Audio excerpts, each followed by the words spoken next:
नमस्कार, एक बार फिर से स्वागत है आपका हमारे चैनल दुर्गा भक्ति मार्ग में। आज मैं आपको धर्मराज जी की कहानी सुनाऊंगी। एक समय की बात है, एक गांव में एक मूर्तिकार रहा करता था। वह मूर्ति कला के प्रति अत्यधिक प्रेम के कारण अपना संपूर्ण जीवन मूर्ति कला को समर्पित कर दिया था। अंत में परिणाम यह हुआ कि वह मूर्तिकार कला में इतना लुप्त हो गया कि उसकी बनाई हुई हर मूर्ति जीवित प्रतीत होती थी। उसकी बनाई मूर्तियों को देखने वाला उसकी कला की बहुत ही प्रशंसा किया करता। उसकी कला का चर्चा उसके पूरे गांव में ही नहीं बल्कि दूर दूर के शहर और गांव में भी होने लगी थी। ऐसी स्थिति में जहां अक्षर होता है वैसा ही मूर्तिकार के साथ भी हुआ।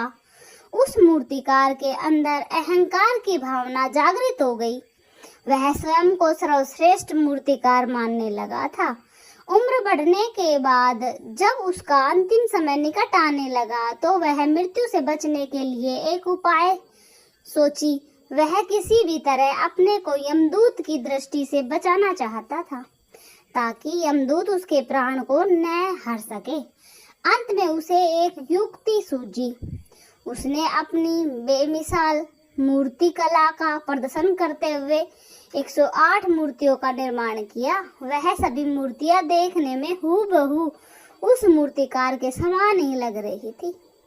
सभी मूर्ति के निर्मित होने के पश्चात सभी मूर्तियां इतना जीवित प्रतीत होने लगी कि मूर्तियां और मूर्तिकार में कोई अंतर ही नहीं लग रहा था। मूर्तिकार उन मूर्तियों के मध्य जाकर बैठ गया। उसने जैसा सोचा था यमदूत उसे इन मूर्तियों के मध्य पहचान पाना असंभव था और उसकी यह युक्ति कारगर भी सिद्ध हुई। जब यमदूत उसके प्राण हरने आए तो 108 एक जैसी मूर्तियों को देखकर चकित हो गए। वह उन मूर्तियों में अंतर कर पाने में बिल्कुल असमर्थ थे, किंतु उसे पता था कि इन्हीं मूर्तियों के मध्य मूर्तिकार छुप कर बैठा है। मूर्तिकार के प्राण हरने के लिए उसे पहचानना बहुत ही आवश्यक था। उसके प्राण न हर पाने का अर्थ था कि प्रकृति के नियम के विपरीत जाना। प्रकृति के नियम के अनुसार मूर्तिकार का अंत समय आ चुका था।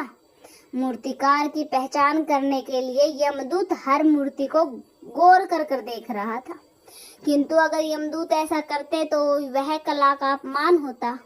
इसलिए इस समय का एक अलग उपाय निकाले। यमदूत की मूर्तिकार का अहंकार का बोध हो गया, अतः उसने अहंकार पर चोट करते हुए वह बोले, वास्तव में सब मूर्तियां कलात्मकता और सौंदर्य का अद्भुत संगम है, किंतु मूर्तिकार एक गलती कर बैठा है। यदि वह मेरे सामने होता तो मैं उसे इस त्रुटि से अवगत जरूर कराता। अपनी मूर्ति में त्रुटि की बात सुनकर अहंकारी मूर्तिकार का अहंकार जाग गया। उसे रहा नहीं गया और झट से अपने स्थान से उठ बैठा और यमदूत से बोला, त्रुटि असंभव। मेरी बनाई मूर्तियां सर्वदा ही त्रुटिहीन होती है। यमदूत की युक्ति काम कर चुकी थी। उसने मूर्तिकार को पकड़ लिया और बोला, बेजान मूर्तियां बोला नहीं करती, बोल पड़े यही तुम्हारा त्रुटि है। गलत और तुम बोल पड़े यही तुम्हारी त्रुटि है। गलती है कि अपने अहंकार पर तुम्हारा कोई बस नहीं है। यमदूत मूर्तिकार के प्राण हरकर यमलोक को ले गए।